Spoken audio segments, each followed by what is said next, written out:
Okay, 20 teams. That, I'm not sure, when do they start? Is that not until 2013? I was thinking they started next year. What this talk is really about is I'd like to try and present some thoughts about, some of our thoughts about how application architectures are changing. We think that there is, because of the need to interconnect with other tools and applications, there's a sea change on the way in the way that we put APL applications together. And I'd like to talk a bit how we think about that and the kind of tools that we're trying to put together to help people to do that. On the other hand, there's not a lot of really new ideas here. I found this paper from 1987 by three guys. And you probably can't read this. The title of the paper is How to Win the Respect and Admiration of the Rest of the DP World. That's what they called it back in 87.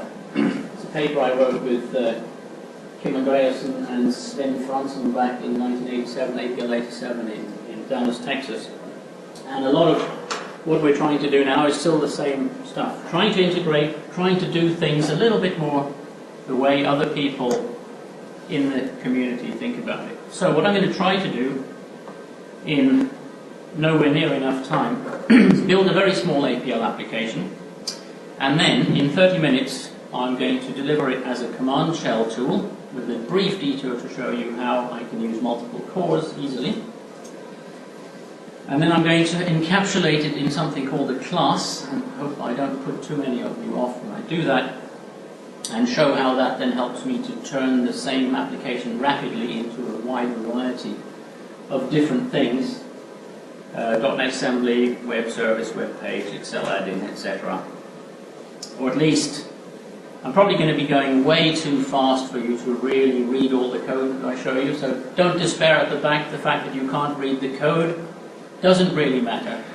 I'm going to be going too fast anyway, but Jonathan's recording everything, so you can watch it in slow motion in a week or two. It'll be up on the internet, and you can see the examples. Okay, so although we're talking about changing things, I think there are some fundamental propositions. APL must remain a tool for the non-technical user, where they can rapidly play with mathematically oriented problems involving data in a dynamic and functional way. But what's becoming really important is we have to integrate the results of that work with other tools. So we have to integrate while remaining very light-footed. Not only must our tools be easy to use for other people, we need to be able to use everything that other people produce, especially tools.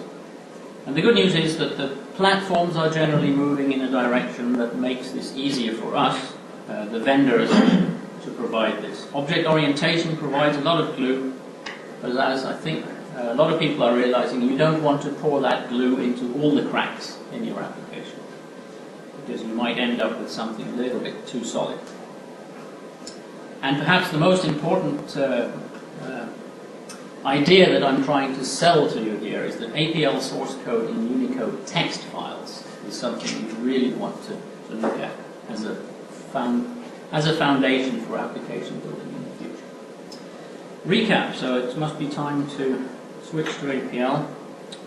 We'll return to PowerPoint at the end. Okay, so just to make sure everybody's... are there people here who don't use APL? Not comfortable with APL? Okay, but Jay? Yeah, okay. We have two Stephen Taylors here today, I believe. But just to limber up here, I'm going to spend a little bit of time, hopefully not too much, playing with APL to show what it is we enjoy about this environment. Can you put the font up a little bit? The font up a little bit. I may run out of space for the examples. Okay, so here's two variables, and then we can divide y by x, and one way of expressing that is, well, explain y as a product of x. And the answer we get back, which is 2, tells us that this proposition here, y equals 2 times x, is true. So we can play with mathematics, test propositions. And of course, one of the really interesting things about APL and J is we can make arrays. So here's 2 arrays, and then if I divide them, it divides element by element. So that's telling me something about it element-wise, but when we get to linear regression, we're trying to explain y as a function of x given all the data that we have available. So if we just use, put the divide inside a square, APL does the division on matrix division and tells us, well, the best I can tell you is that y is 2.42 times x. It's minimizing the squares of the errors. But this isn't really that great, we can see this. It doesn't explain it very well. And as those who have, relearned linear regression. Actually, I never really knew it, but I learned in the course of doing this presentation that what we need to do here, of course, if you remember the numbers, is we need to try and explain y as a function of x and a constant factor. So we catenate 1 onto x, and then we can say, well, now explain y as a function of a constant, and x, and we, okay, it's 3 times 1 plus 2 times x. And in APL we have a shorthand notation for that. If we have the array of values, we can do a vector product, multiply each row, and so on. Now here's a more complicated expression, 8 plus half x plus 1/10 x squared. So we're going to need powers of x from 0 to 2 if we want to solve this.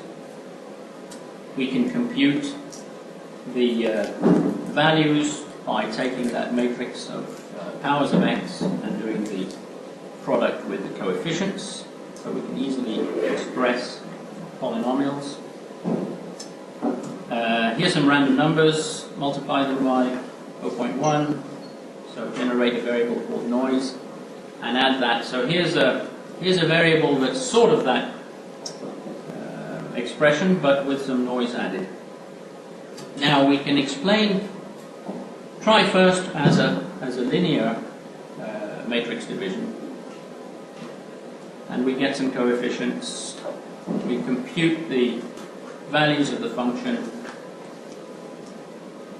The differences don't look too good. I got some help from Sasha Skomorokov in Obninsk, who is something of a statistical expert. And he told me that if I make function to compute the averages, then I can compute this thing he called a residual, which tells us something about how good the fit is. And you'll see that if I compute coefficients using second degree, or up to second power of x, I get some coefficients where the residual is much better. But we did have some noise there, it's not a perfect fit. And having played around with the regression a little bit, we can, there's some expressions that are being repeated here. There's the division of a matrix of values by an outer product with the x values. You might call that regress. There's an evaluation where I take the coefficients and multiply them by the powers of x. And then I now have building up a little vocabulary here, so I can say do a linear regression of y, that gives me these coefficients. Quadratic regression. Evaluate using the quadratic regression, compute the errors, compute the residuals, and so on. So at the end of the day, I've built up this little language, and I can start playing around with, this is a function that takes the degree that I want to do the regression on, and I can call that on the values 1, 2, 3, 4, and see that the residual gets smaller and smaller as I increase the degree, and so on. And at the end of all this, I've built up these 3 little functions, my domain-specific language or whatever, for doing regression. And I'd now like to turn this body of knowledge that I have built up playing with the data into a series of applications. So the first thing I do is I take that bit of code and I copy it into I guess this is all completely unreadable. It's not as easy in Notepad as in APL to increase the font size. There we are. Okay, so this is just a text file, regression.dialog. It's a UTF-8 file where I've put those 4 little defuns in, which are my basic vocabulary, and then I've added a couple of functions. I'm not going to try and explain them. There's one here called charplot, which produces a graph as a matrix of characters, and then there's a second little graphics utility that uses RainPro to produce a PNG file. And the code in here is basically about copying in some tools that I need and then setting properties on the graph. And finally down here calling a utility called toPNG, so it produces a PNG file. So, nothing up my sleeves. So I load this text file into the workspace, and I have a namespace which I can then edit using the APL editor. One of the things we realized as we started working with these text files and putting things into modules, namespaces and so on, was that we needed to beef up the editor. So we have a tree view to look at different types of things and collapsible regions and so on. I don't have time to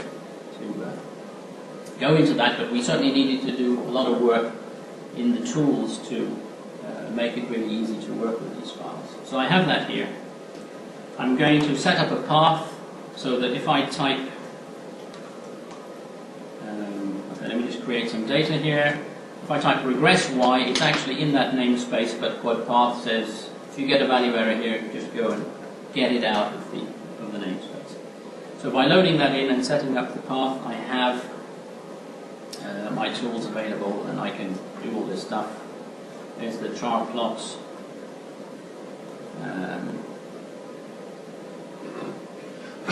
So we've got the fitted line through the middle and the noisy data going along the edge. Or I can take the y values and the fitted values, put them in a matrix, put labels y and f of x on, and I can click on that variable and click on an icon at the top and get a chart produced in the tool if I just want to inspect data. Or then I have that function that I wrote to do a plot and put it in a file. So here's the file. If I just launch a command shell giving it that name, Windows figures out I want to open the Microsoft Office Picture Manager and put the file.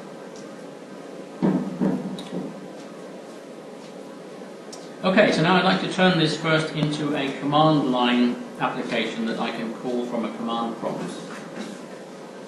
So, okay, this was just to, I'm working on a version of APL that I got on around the middle of last week, which is only half-baked.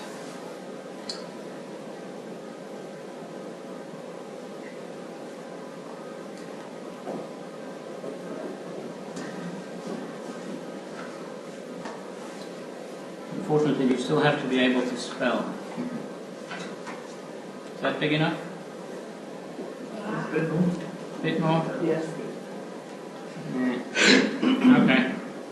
So, clear workspace, load my little regression vocabulary, and then I have another file which just contains a single function in a text file, which is my command line tool. So what it does is it sets up the path, then it calls a system function to get hold of the command line arguments. So that just reads that in, turns it into numbers. If there are none, it just exits. Otherwise, it calls regress, evaluate, does a chart plot, pretties it up a little bit, and just prints it. So if I now, okay, that was just to show you it's also there as a notepad file.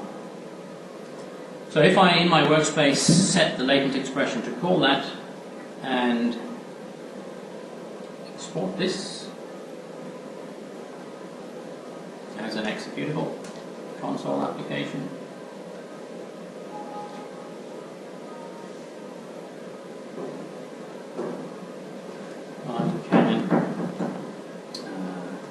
Anybody got some good numbers?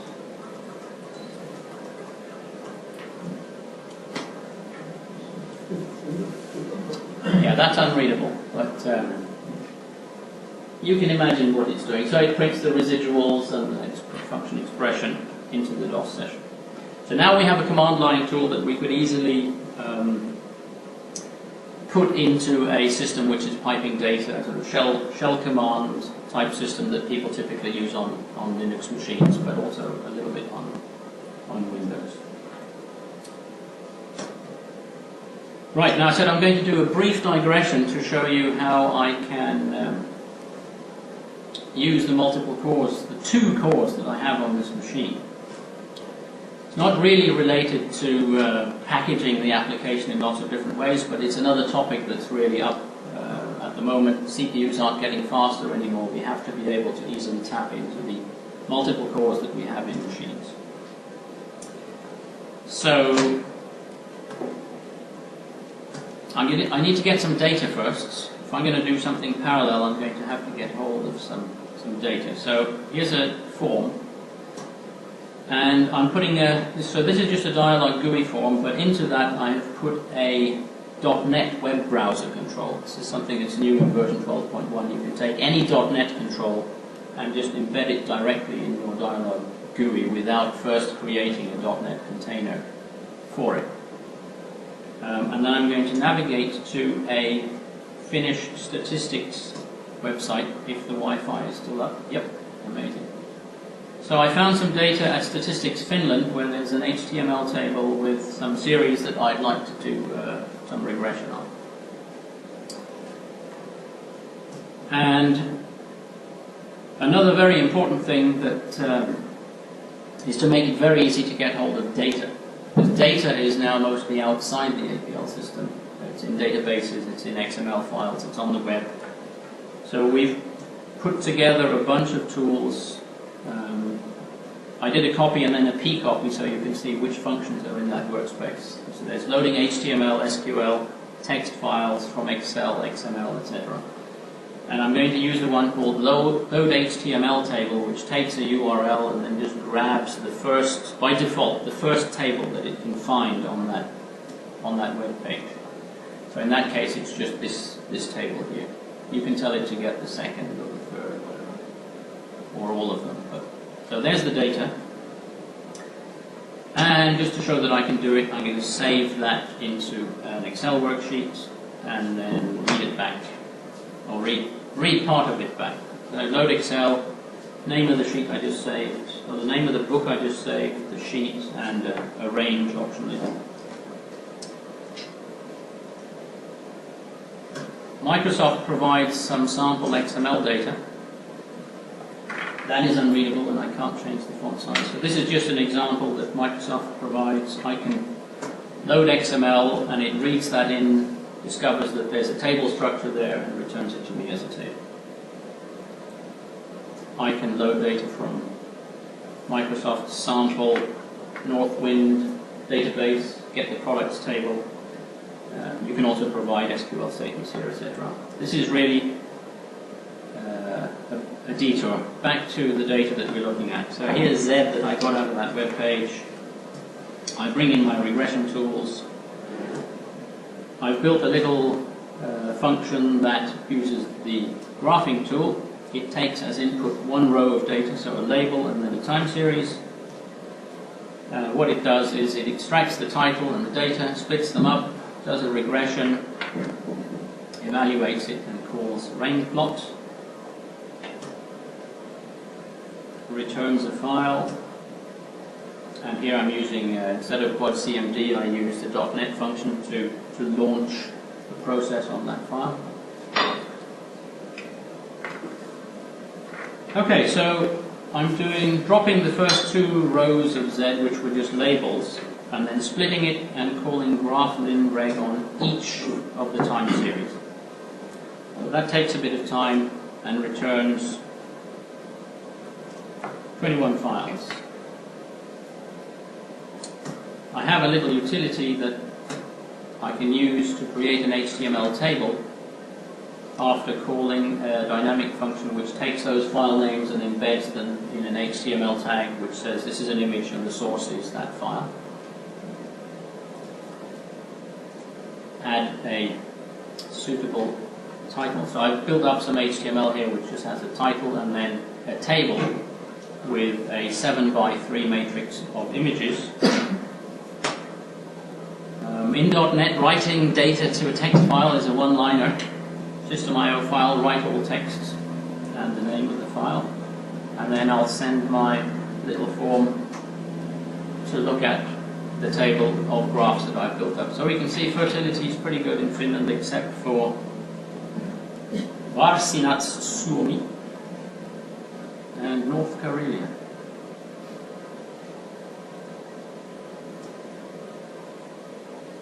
Right, so parallel processing. I was doing 21 regressions there.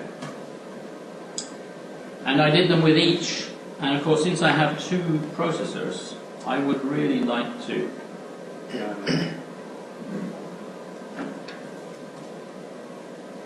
I just replaced, this is the other syserm. We've added a new feature where you can just ignore syserms.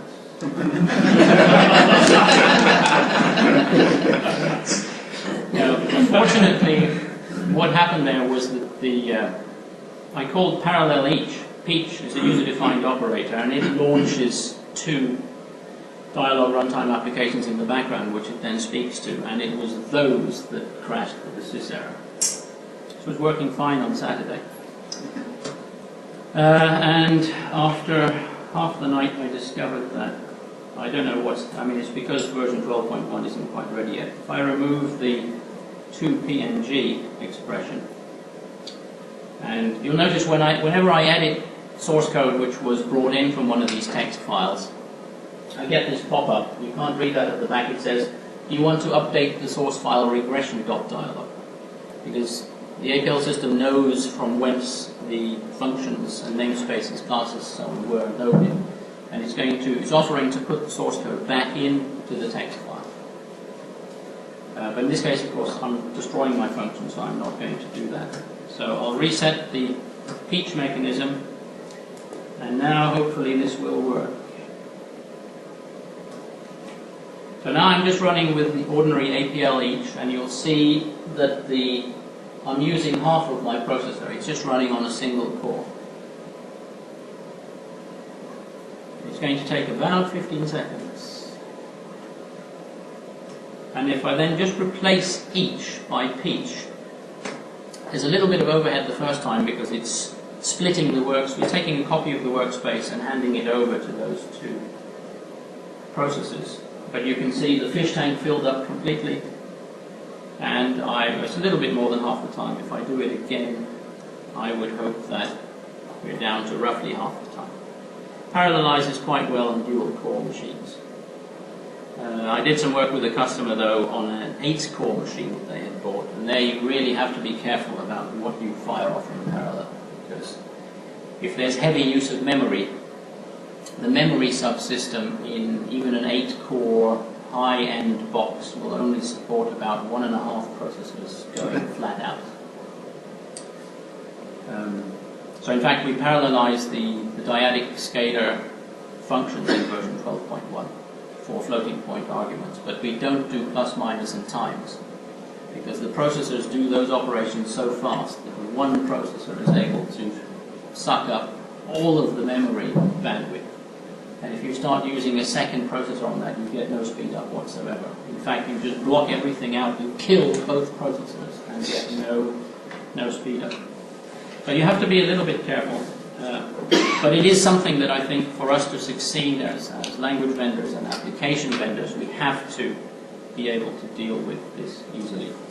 And we're certainly going to be investing in making this kind of thing. So Peach will be a workspace supplied with version 12. Okay, so now I have, I can't remember, how late was I? You've got loads of time now. I've got loads of time. 20 minutes. 20 minutes. Okay, only another 5 applications to go. Okay, so this is good news for some people think now wrapping this in a class is something that makes them feel very comfortable and they can understand now much better what's going on. I've built a little class called linreg. And the class is really a contract that you wrap around some code to make it clear to anybody who wants to use it how it's going to be used. I think that's the most important thing about classes. So in this class I have a function down here called regress, and it uses the regress and evaluate and residual functions that we've built up. And this class, the first thing it says is include regression, and then there's a little tag to the source code management system up here that says requires the file regression, and here's where to get it. So if the source, when I loaded this class, the source code management system automatically went and got what was required as well. And then I have some public fields, which are my input data, and I have some public output parameters. I have some code which the user is not expected to use, and then I have functions with a magical incantation, access public instance, which says this is a function that you can call on any instance of this class. And the way a simple object-oriented use of this would say, well, make a new instance of this, and then you can say, okay, what data does this thing expose? It's got coefficients, data degree, etc. Well, okay, let me set degree to 1, data to this. It had some methods. It had one called regress, call that, and then afterwards I can dot into the object and execute this expression here, which gets 3 variables out and turns them into a table monad using monadic comma bar. I could create, I have 2 constructors. I also have one where you can construct an instance of this and give it some data right away, so you don't have to make those 3 calls at the beginning. And then you can immediately say, well, what are the coefficients? And finally, you can pass it a second argument and say what degree you want. And then I can, this dot expression here, I have an array of 3 objects on the left, and I extract the degree and coefficients for all of them.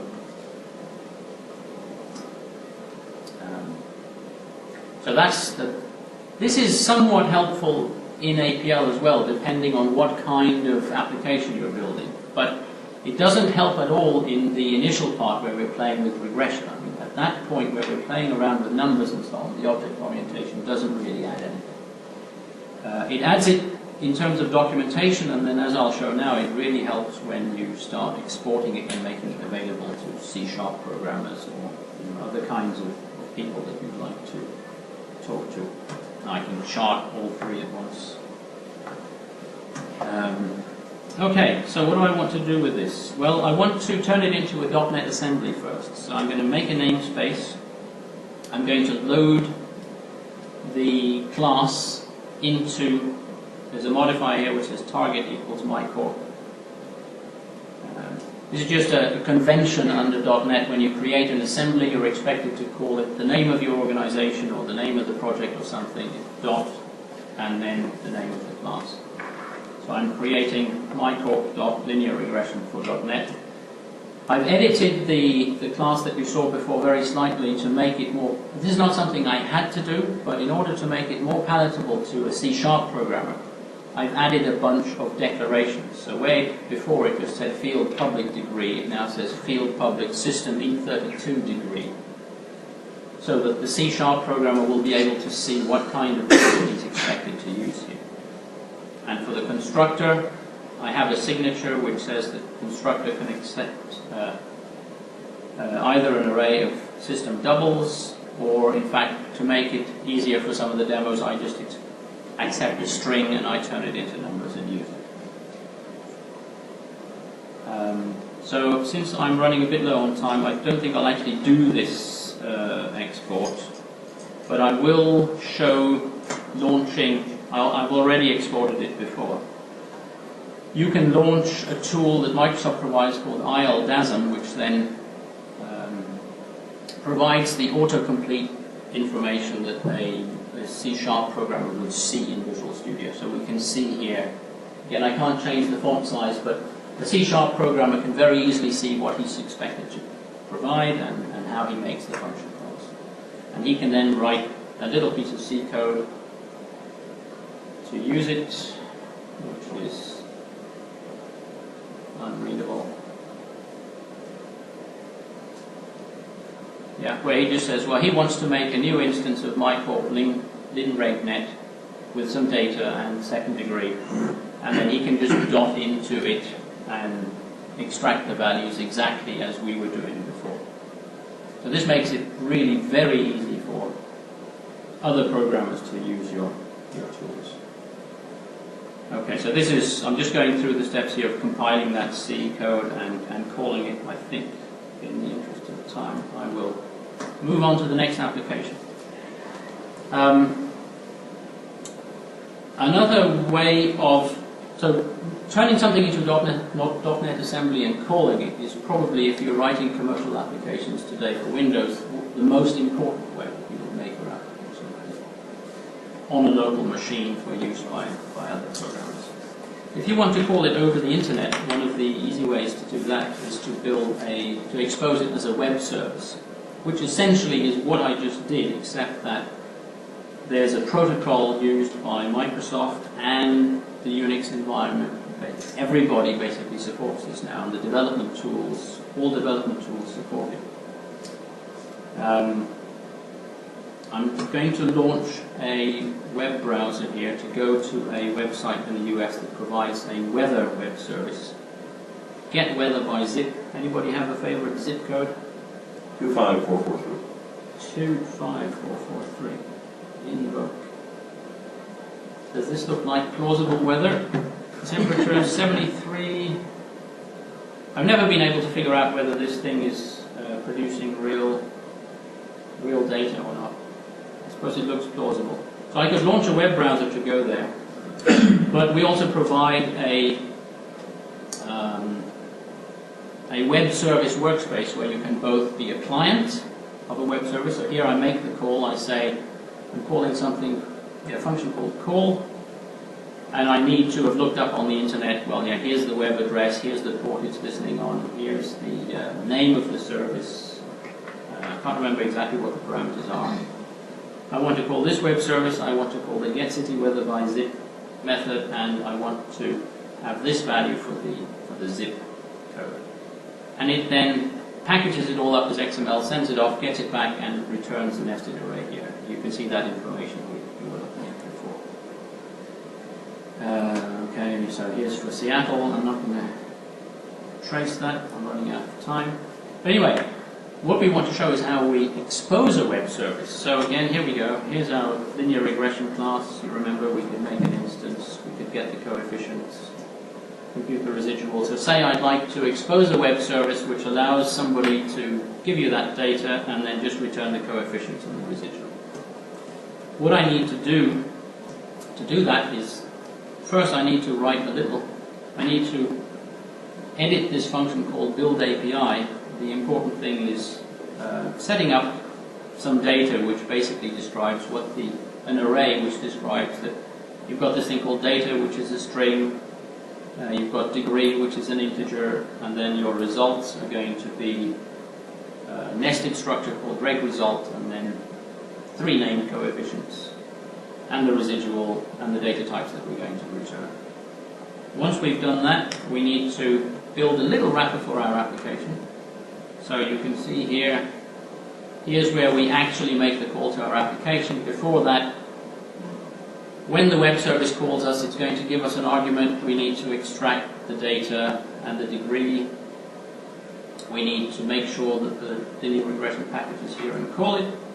And then we just need to construct this result with the coefficients and the residuals and catenate on the names of the variables here and return that. And we can test calling that, building up the argument that it's going to receive. And then forget that. I'm going to start the web server. And now I can call this exactly the same way I called the weather service. I just need to provide a 2x2 matrix with the input data. In this case, we have 2 input parameters, and we get the result back. So if I leave this web service running now, again, it's something that the C# programmer can call a tool from Microsoft which connects to the web service, finds out what all the functions are, compiles the stuff that the C programmer can then just start using. Okay, I was going to show I can start another APL process and call it from there, but you will have to take my word for that.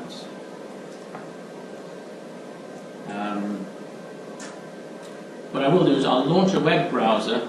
A well-behaved web service will do what we saw the weather one do. It will present a page from which you can also see what services are exposed. So this one, we've got the regression function.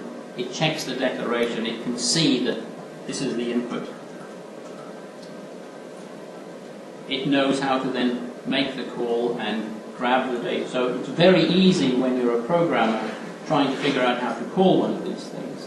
It's really easy to find out how they work and test them. And I didn't show you that, but this web service also exposes a APL exec method where you can type an expression, and you can see that was an iota. The font isn't right. Like a web service to execute any expression. I don't recommend that you expose that. And if you navigate to the web service and ask for the WSDL, the web service description language, it returns all this XML which completely describes the web service, and that's what all the development tools, Visual Studio and so on, know how to hook into that and see exactly how to call their application. And then they could write, I won't show you that C# code again, they could write something almost identical to the C# code we saw before. Okay, so that was a web service. I still have about 10 minutes before I get shut down. Let me touch and go. Maybe even 15. Morten, that was soap being generated, was it not? That was soap, yeah. Thank you. But you don't need to know about that. Good. That's awesome. Basically what this web service workspace does is it knows how to generate and decode soap. And with the quad XML function that's in the next release of Dialog and it's going to be much faster, because at the moment it's doing all that in APL. Okay, what about a web server? Well, you could, since we can do all this stuff with integrating with .NET, we could have implemented web services in a completely different way. We could just have written a .NET class which derived from system.something, whatever, and then Microsoft IIS would just take our function and expose it as a web service using its own infrastructure. And the same is true for web servers. You can build ASP.NET pages simply by writing APL script like what we saw before, but deriving from a particular .NET class, and it then just gets picked up by IIS and exposed as a web server. But we think there are situations where APL people want to run things standalone. SAWS stands for Standalone Web Service. So it's a web service which APL provides completely standalone. You don't need IIS, you don't need Apache. You fire up this thing, it starts talking TCP/IP, supporting the protocols. And one thing that I really do want to achieve is to do the same for web servers. And what I'm going to show you now is a bit of an experiment. Some of you may remember Stefano made a tool called the Wild Server, Stefano Lanzavecchia. And that was an excellent and complete tool, but I tried to water it down a bit. I built something called the Mild Server. You can read about this on the APL wiki, by the way. I've started documenting it there. But basically, we start an APL workspace, and as you can see it's listening now on port 8080 on my machine. And if I go to tell the web server to navigate to linregweb. How do you make the font bigger? Text size larger. Okay, so here's our application again. 1, 2, 3, 4, 5, 4, 8, 12, 8. Graph. Wow. Maybe a second degree would be better. Not really. How about 3? Oh well. So how does that work? What's required? The goal of this mild server project is that anybody who can write APL code should be able to produce what we see there in a very short amount of time. So here, get the word round off. Yeah, there's not quite enough room to see this, but here's the web page and here's the code. As you can see, we've got 4 inputs basically. We've got the degree, the observations, we've got a file that we can upload that I'll probably have to skip showing you, and then we've got some buttons. So basically a mild page is a script which, it's a class which derives from something called mild page. You can call it whatever you like. And then any public fields that it has, if they correspond to input fields in the HTML, then whatever data comes in when the user posts data is going to be transferred to those variables. And all that you need to do to implement the web page really is to write an APL function called render. Your class has to have a function called render. It's given a request as an argument, which is an object where you can get all sorts of information about whether the user's logged on and cookies and stuff. We're not using any of that here. This is really very simple. And here I just build a table. So I've got some labels, I've got a drop down, an edit field, I've got a file box, I've got a bunch of submit buttons. I put those into the table. I call the table utility function, which formats it into a table, wrap it in a form. I add my graph HTML if my callback has generated it, and I have a variable called equation as well, which is what you see down here. And I return the HTML. This is in a text file. If I remove this border equals 1 here and save it and refresh the page, it has immediate impact. This is again the beauty of running things off text files that get dynamically loaded. It makes it really easy to experiment with stuff. And I've now got less than 5 minutes to go, I fear. So I'm not going to show you as much of that as I wanted to. I'm going to move on to the final.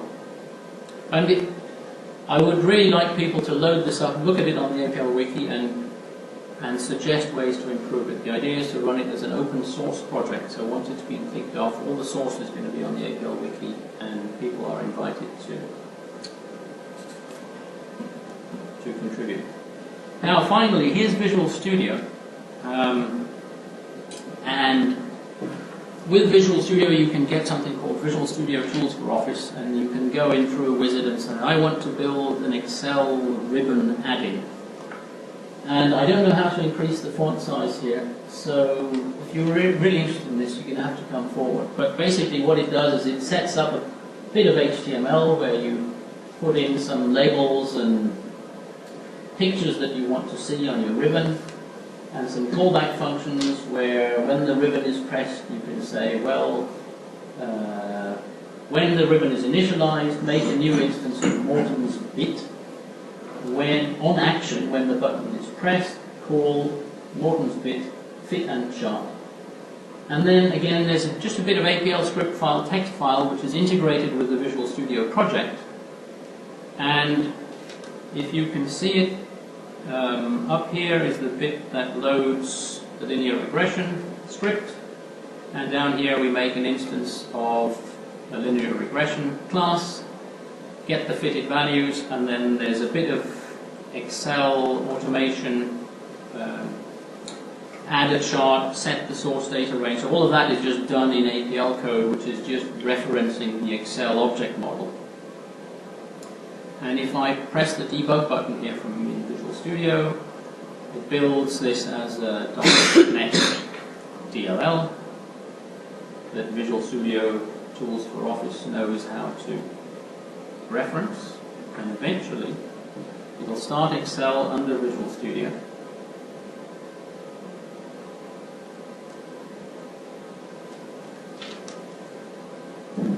And I will type some numbers in. Highlight the range, go to my new tab which has magically appeared, and click the regress button. And ooh, there's an error in the code. But as you see, when it then hits the error in the code, our standard debugger pops up, and I can see that ooh, there's a naked jot in the line there. Well, I'll just skip over that. If I had made a change here again, it would save the file back to Visual Studio. Oh, then let me do that. I made a change, saves it back to Visual Studio.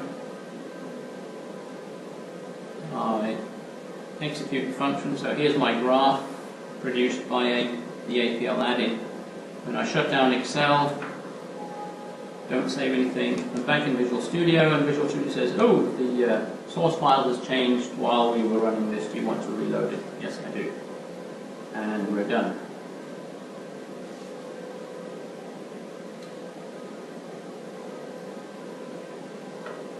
Trying to stop Visual Studio at this point is probably a waste of time.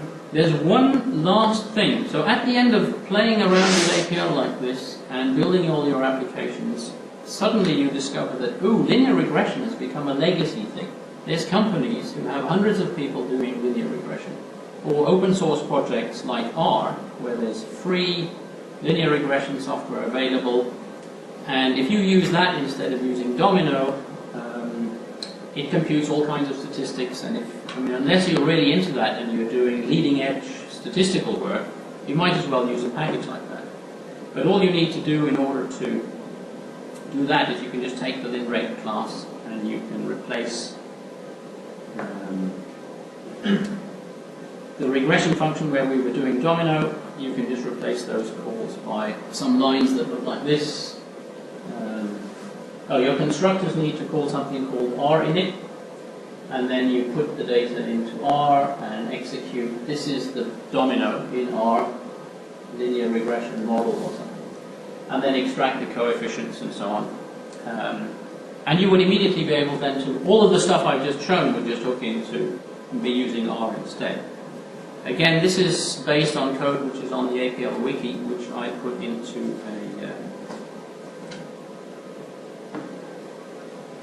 a little function. It's just creating an OLE client connection to R, and then each one of the, I think there's 4 functions here. Each one of them is just basically a single call to R to move data backwards and forwards.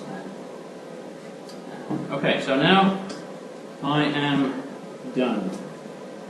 So what we, just to recap very briefly, what we did was we experimented, built this domain-specific language. We put a class around it with some properties. We encapsulated it in a whole bunch of different ways. And the important thing is, if we, while we were tracing the code in any one of these applications, had entered the debugger and edited the code, the change would have gone back and immediately affected all of these different applications. We didn't embed those scripts anywhere. We were using them dynamically. We used a bunch of external services, and I think that APL code as text is actually key to this. Obviously, you could work around that. You could use workspaces and tools or component files and so on. But there's a huge benefit in putting APL code out in text files. You can use source code management systems, but you still can retain the completely dynamic way of working with APL. You don't switch into a edit, compile, run loop by using this, if the vendors provide the right tools So basically, it's an exciting time for APL. I actually think the opportunities for APL, because of the changes to the platforms that we run on, APL is becoming much more relevant. I know there's some people who think APL peaked in the 80s, but that was actually an unnatural blip due to time sharing, is the way we see it. APL is still, there will be more APL users in the future than there have been in the past. And the mainstream is in fact rediscovering many of our guiding principles. So now if we just use the right vocabulary and integrate, do a little bit of work to integrate with their tools, we can look cool. But we do need to want to do this. If you try to hide from it, it isn't going to work. And if you come to the conference, the examples will be working. I'll show you Subversion. I'll show you a very exciting little project we're working on where APL can sit inside an ODBC driver or a JDBC driver or ADO.NET and pretend to be a relational database. So you could write crazy expressions like that in Excel and get a result. And hopefully see some users putting this in practice. And now I've gone even 2 minutes over what Paul expected me to, so I better stop.